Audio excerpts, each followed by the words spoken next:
اوستنې د رڼاګانو او میلو ښار دی. اوستنې د بلجیم د ویسټولاند رنده ایالت یو مشهور او ښکلی ساحلي ښار دی چې په نړۍ کې د اروپايي ساحلي ښارونو د ناوې په نوم مشهور دی.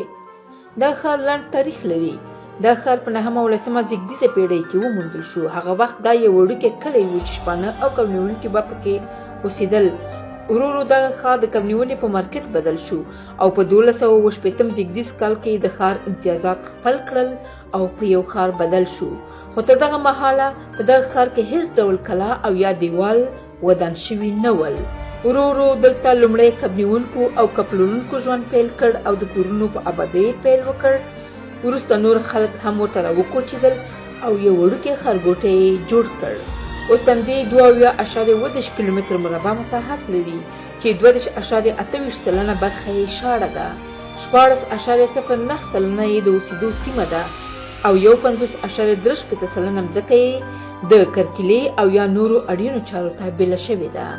اوستنې 14,494 تنه اوسېدونکي لري چې له دې ډلې نه 40.01% یې نارینه او 50.99% یې ښځې دي او همداشان 15.15% یې تر 18 کلونو پورې عمر لري.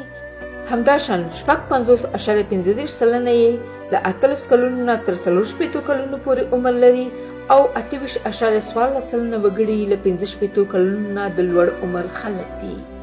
په دغه ښار کې د لوړ عمر وګړو لپاره د ژوند اسانتیاوې ډېر زیاتې برابرې شوي دي.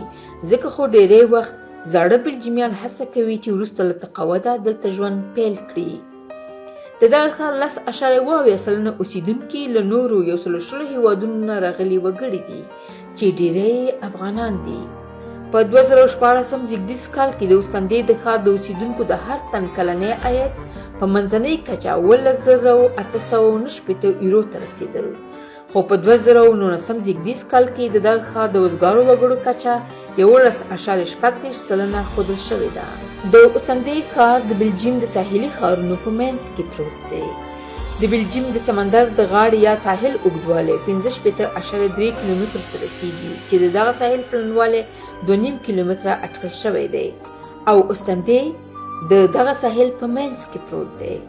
د اوستنې په ساحلي ښار کې شمال یو نورمال حالت دی چې په منځنۍ کچه 20 کیلومتره په ساعت هر ورځ شمال لري چې د سمندر په غاړه دغه کچه بیا 10 کیلومتره فی ساعت ته رسیږي او د ژمي په موسم کې دا کچه 2 برابره کیږي چې ان 15 کیلومتره په ساعت ته هم رسیږي.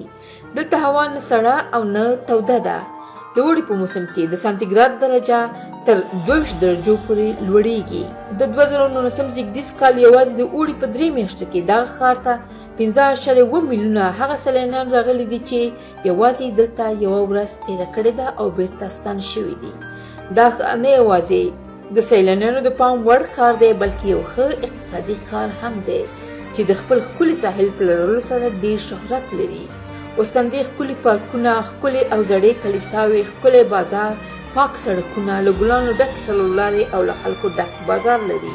خو د دغو ځانګړتیاوو تر څنګ ډېری وګړي اوستنې ته د لمر پرېوته او لمر خاته په مهال د شمالي سمندرګي د ښکلې منظرې د لیدلو لپاره له ټولې اروپا نه دلته راځي او د دغې ښکلې منظرې ننداره کوي. کله چې لمر پرېوځي او یا لمر هسکېږي د شمالي سمندرګي ښکلا لکه یو خیال، لکه د یو پیاوړي خیال پردازه انځورګر بې ساري ښکلې نقاشي او لکه هغه څه چې موږ یې د ښکلا معراج بولو ښکلې کیږي. د اوستنې ځلېدونکي لمر هم ډېر زیات مشهور دی. زیاتره وګړي غواړي چې د اوستنې ځلېدونکي لمر ته پرته له سترګکو وګوري. لمر ته پرته له سترګکو کتل ستونزمن دی، خو د اوستنې ښکلي لمر ته پرته له سترګکو کتلی شئ او له دې نندارې نه خوند اخیستلی شئ. دا خپل یو ځانګړی احساس لري. د اوستنې بله ځانګړنه د اوستنې په ساحل کې د کبانو ډول ډول خواړه دي. تاسو دلته د کبانو وچ شوي خواړه او سمندري سابه موندلی شئ چې په اروپا کې خورا مشهور دي. هره ورځ په منځنۍ توګه 15,000 تنه یوازې په اورګاډو کې راځي او د اوستنې له ښار نه لیدنه کوي. د اوړي په میاشتو کې د سمندر په غاړه د زیړو شګو نه جوړې پژۍ او ودانۍ د ډېرو د پام وړ ګرځېدلې دي.